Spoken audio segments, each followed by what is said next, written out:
Hi everyone! Welcome to my YouTube channel. For today's video ay gagawa tayo ng custard cake pero hindi tayo gagamit ng oven.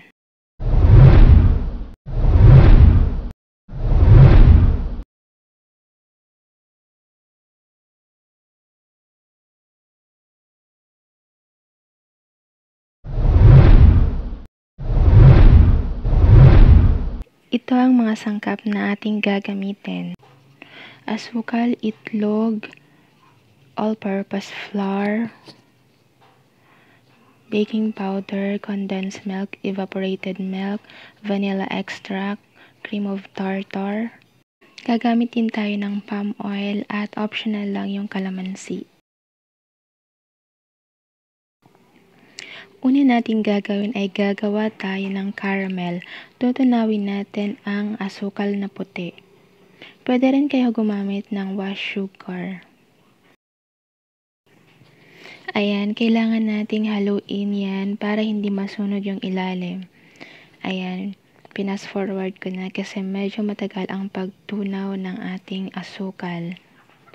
Hindi naman pwede kasi lakasan ng apoy kasi masusunog ang ating caramel.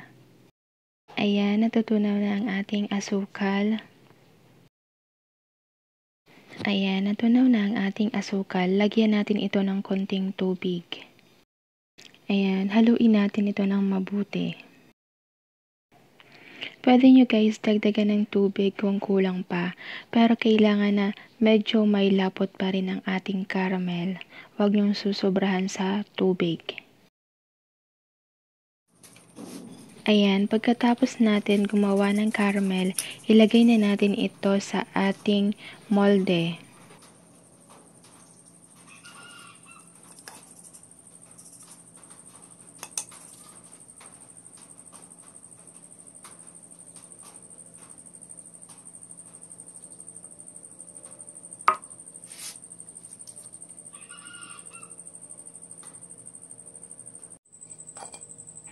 Ayan, naglagay na din ako sa lyanera.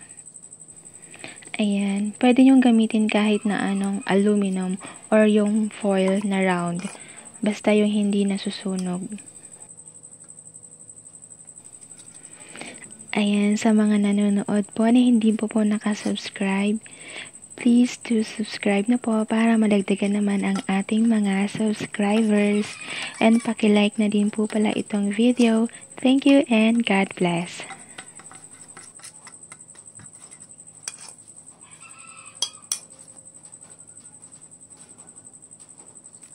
Ayan, tapos na tayo maglagay ng caramel sa ating molde at lyanera. Palamigin lang natin yan. Ayan, ang susunod nating gagawin ay leche flan. Ito kasi yung susunod na ilalagay natin pagkatapos na nailagay na natin ang ating caramel sa molde. Ayan, naglagay na tayo ng 5 itlog sa ating bowl at maglagay na din tayo ng evaporated milk at condensed milk. Ayan, simutin lang natin ang ating condensed milk gamit ang spatula, sayang din kasi.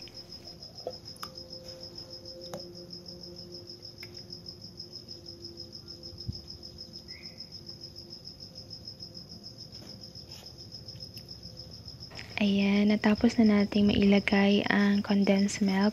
Haluin lang natin ito ng mabuti gamit ang wire whisk.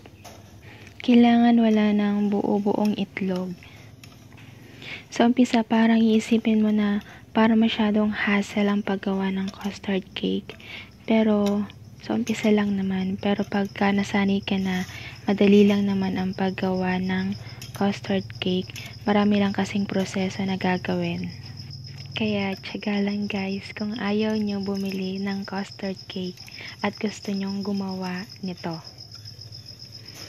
By the way guys, ang nilagay pala natin dito ay buong itlog.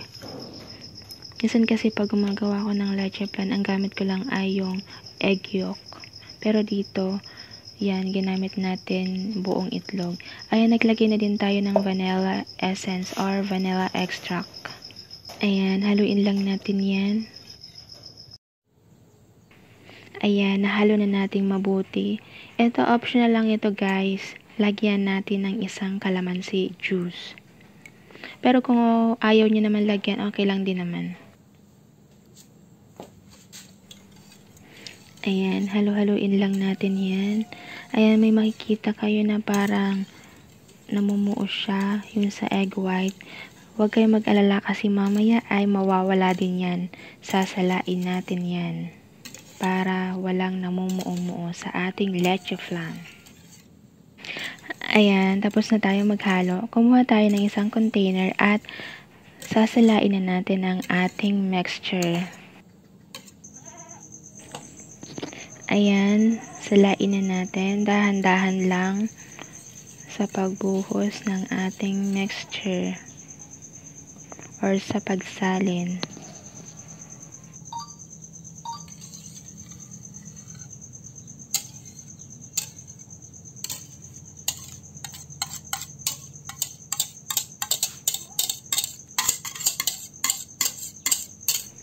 Ayan guys, 2 beses natin yan sasalain para siguradong walang namumuo sa ating mixture.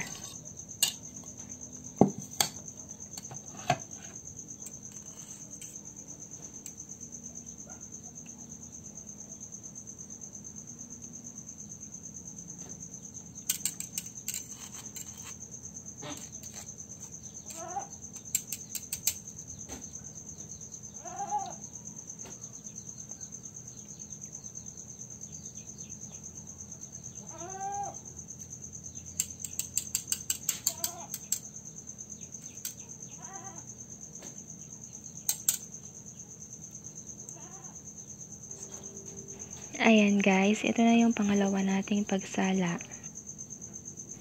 Ayan, dahan-dahan lang sa pagsala. Ayan, makikita nyo guys na wala na yung namumuo kanina, diba? Lalo na ito, pangalawa na to. Kaya mamaya maganda ang ating mixture or maganda ang ating leche flan.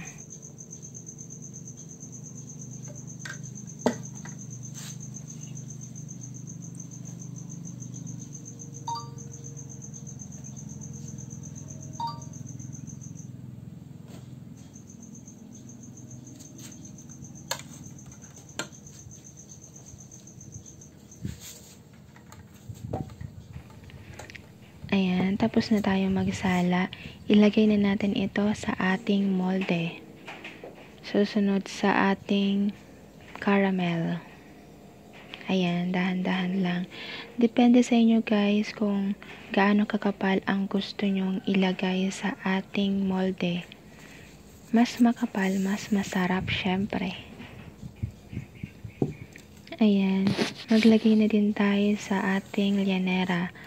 Marami ang nagawa nito guys kasi 5 itlog tapos isang lata ng gatas na evap at isang lata din ng condensed milk. Kailangan pala guys na huwag nyong pupunuin ang ating molde o llanera kasi maglalagay pa tayo dyan ng butter mamaya. Ayan, ang susunod natin gagawin ay gagawa tayo ng butter para sa ating chiffon cake. Ayan, kailangan nyo pala guys ihiwalay muna yung egg yolk at egg white. Ayan, may 5 egg yolk na tayo dito at naglagay tayo ng palm oil.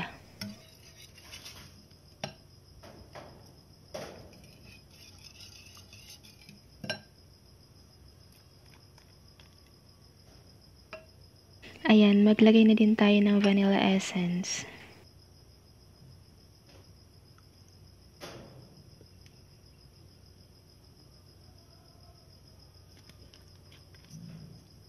Ayan, haluin lang natin yan.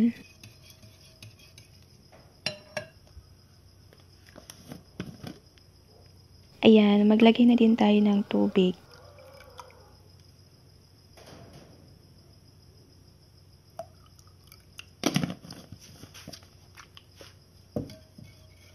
Ayan, haluin lang natin yan.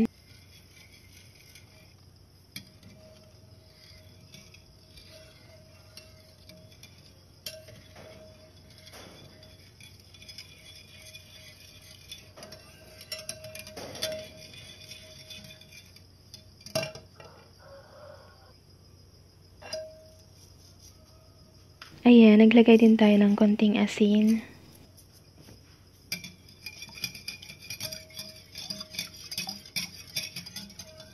Haluin lang natin yan.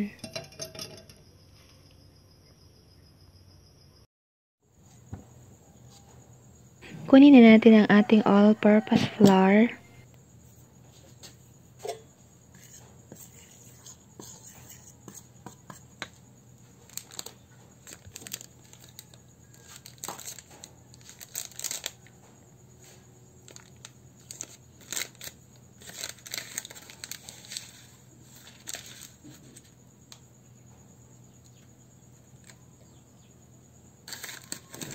Lagyan na natin ito ng baking powder.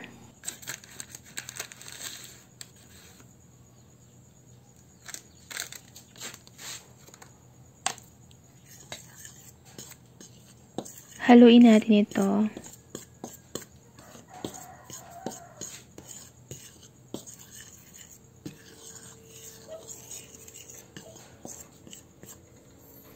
Maglagay na din tayo ng white sugar. At haluin natin yan.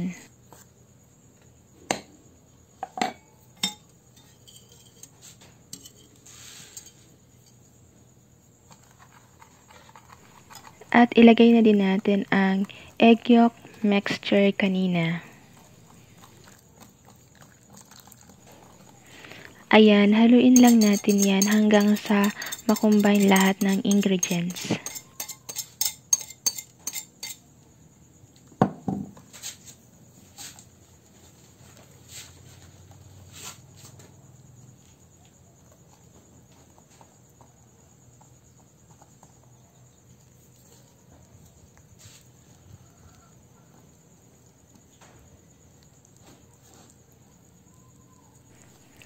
Ayan, okay na ang ating butter.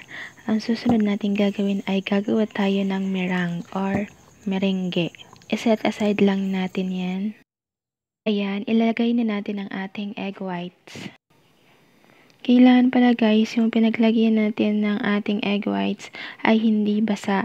Kasi kung basa yan or kahit kunting tubig na may andyan, hindi tayo makakagawa ng meringue. At kailangan din pala guys, hindi siya nahaluan ng egg yolk. And guys, kailangan natin gumamit ng hand mixer sa paggawa ng meringue.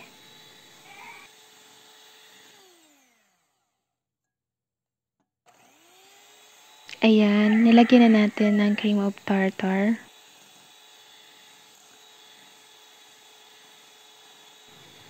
Ayan, ituloy lang natin yan hanggang sa makagawa tayo ng magandang meringue. Ayan, maglagay na din tayo ng asukal na puti. Ayan, wag natin ilalagay lahat. Ayan, pwede nating hatiin sa 3 ang paglagay ng ating white sugar. Ituloy lang natin yan hanggang 8 minuto.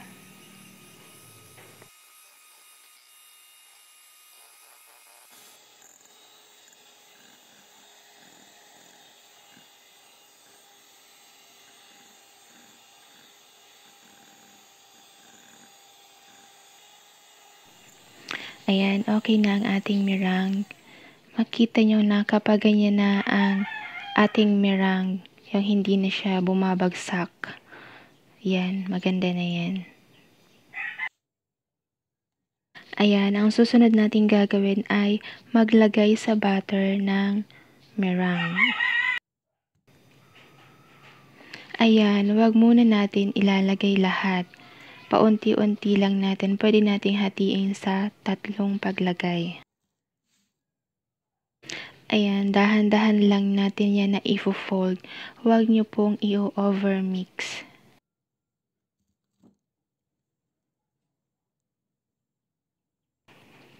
Ayan, ganyan lang po ang pag-fold niyan.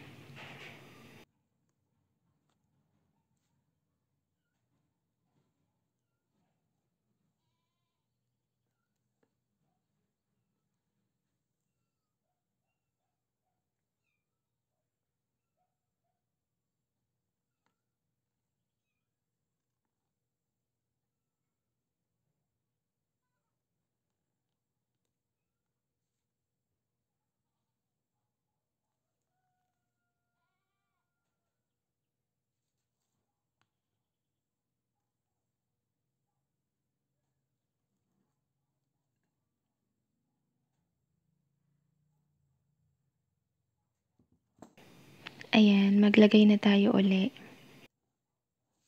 Ayan, i-fold lang natin.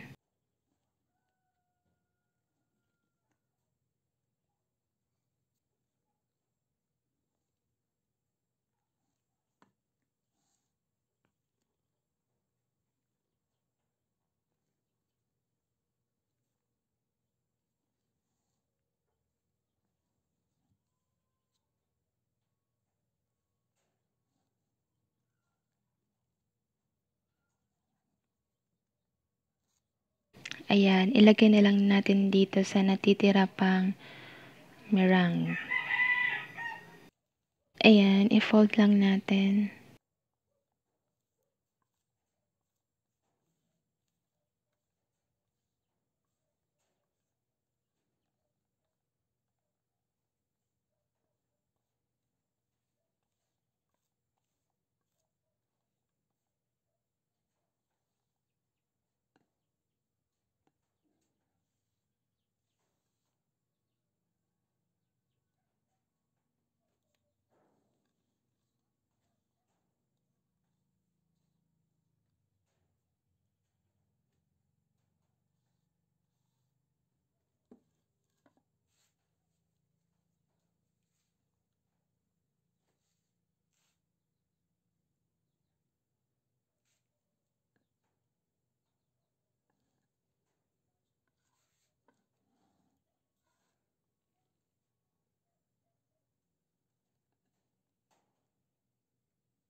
Ayan, okay na yan.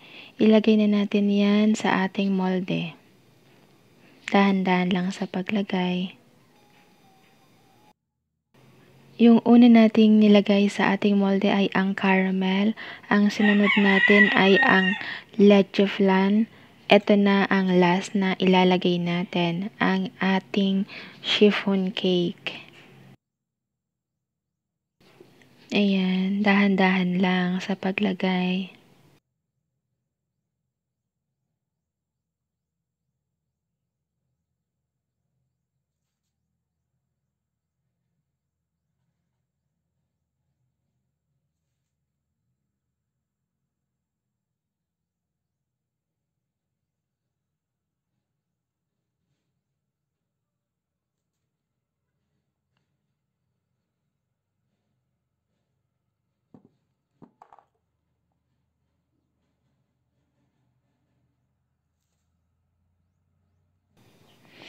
Ayan, wag nating pupunuin ang ating molde kasi mag-expand pa ang ating chiffon cake or ang ating custard cake.